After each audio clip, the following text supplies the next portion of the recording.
Welcome to my first device review, and today we're going to talk about this guy, the Pixel 7 Pro, and my experience so far.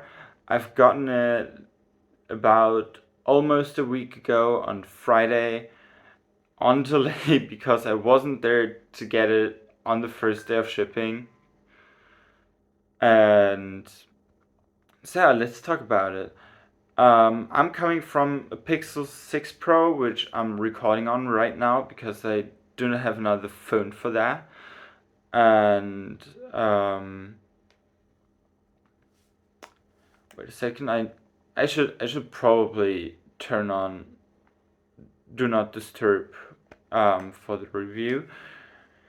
And I've had so far a buggy experience with the 6 Pro. It kind like a lot of things got fixed in the process, and Google actually got up to a challenge when they released the 6 series because it was the first tensor chip. Then all the problems with Android 12 and coding for a completely new platform, and especially coding for two platforms at the same time. The Qualcomm-based Pixel lineups until Pixel 5a, and then the Tensor-based lineup, the 6 lineup. And now the 7 lineup is out for probably a week right now. And let me tell you this, my experience so far with this is great. My experience, it had one bug I had with my 6 Pro sometimes is when I get into an app and I swipe up into the app drawer, or not the app drawer, but like recent apps,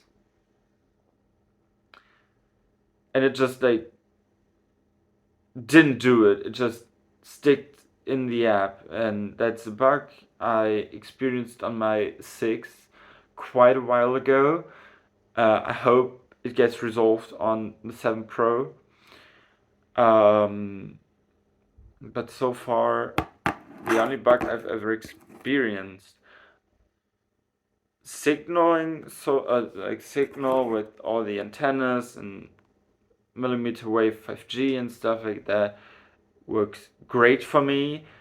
I've tried it in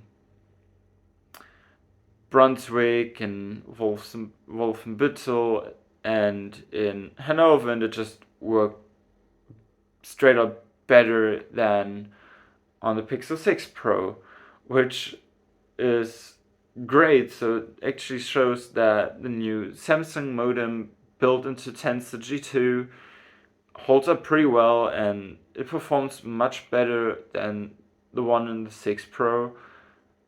And I think it finally is up there. I haven't gotten into this situation where I actually got millimeter wave because I was always behind some wall or something with this phone. So sub 6 gigahertz works fine, is much faster than on the 6 Pro. And yeah, camera wise, we got the 50 megapixel main sensor, the 12 megapixel upgraded telephoto, which is now able to focus very closely for macro shots. And then we got the upgraded 48 megapixel telephoto camera, which got upgraded from this guy's 4 times zoom to 5 times zoom on this phone. And I've actually got a lot of photos and videos shot with this, and I was very satisfied with it. I might just put some of the photos into this video afterwards, but I'm not quite sure about that yet. So please forgive me if I don't. and yeah, it's just straight out a better experience than on the 6 Pro.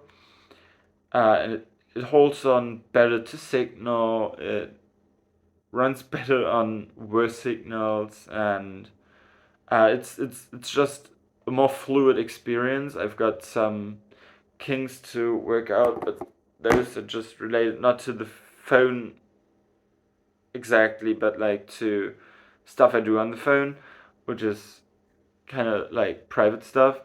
But that's something I need to work out, and I think Google really did a good work on it.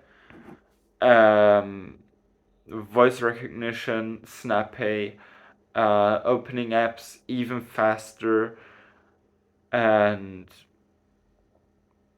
yeah, it's just an upgrade, and it really feels great. And I actually experienced a call yesterday with my uncle, who was asking me about tech stuff, and he was in a pretty loud environment, and it was at least not totally filtered out as Google advertised it, but it was more. It was quieter, to put it into the right words. It was quieter, and it didn't like hurt my ears. Whilst he was like there, and he was like, "Oh man, is this loud?" and stuff like that, and I was just like sitting there, and it was like, yeah,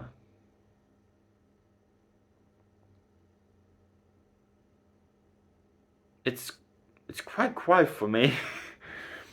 So yeah, overall great experience.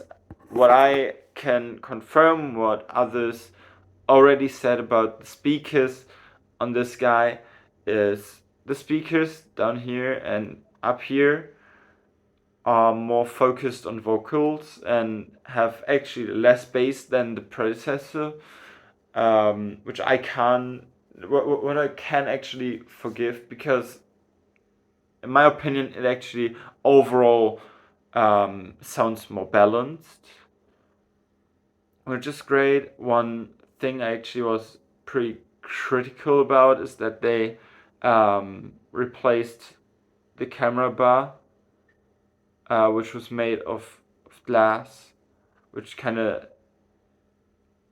yeah, was hiding the cameras now into like an aluminium camera bar, which is actually pronouncing the cameras quite hard. But like the really good thing is that you don't get stuck on it here, which I got a lot on my 6 Pro. And Face Unlock feature I didn't talk about to now is finally here. They've promised it to us on the 6 and 6 Pro, and they didn't deliver. I know Google doesn't deliver on all the promises, but like this one got really snappy face unlock. It is very reliable. Many people complained about it not working in low light. I've actually used it at like, yeah, about sunset, and it got a lot darker after that, and it still worked very good, very good.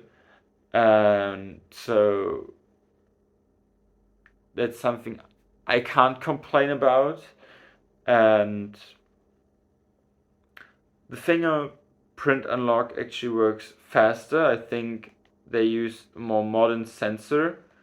Sometimes it just unlocks via my face while I touch the sensor, but okay. That's still great. That means that it's pretty fast. Um, so yeah, it's faster than the 6 Pro. Like, what do you expect, right? It shoots. I think the same quality, like the highest quality the Pixel 6 Pro could shoot is basically the norm for the 7 Pro, and it just shoots more consistent. Because sometimes with the 6 Pro, especially in the early days, you got like, um, well, the greatest shot in on the planet, and then next time you shoot, it's like, what budget device do you use? And I think they actually fixed it a lot with this phone and G2 and stuff like that, and it just works much better and much more reliable and consistent. And I think it's a great phone. Is it worth the $300 or $150 and $250 and euros? Is it worth the $300 or 250 euros over the normal 7?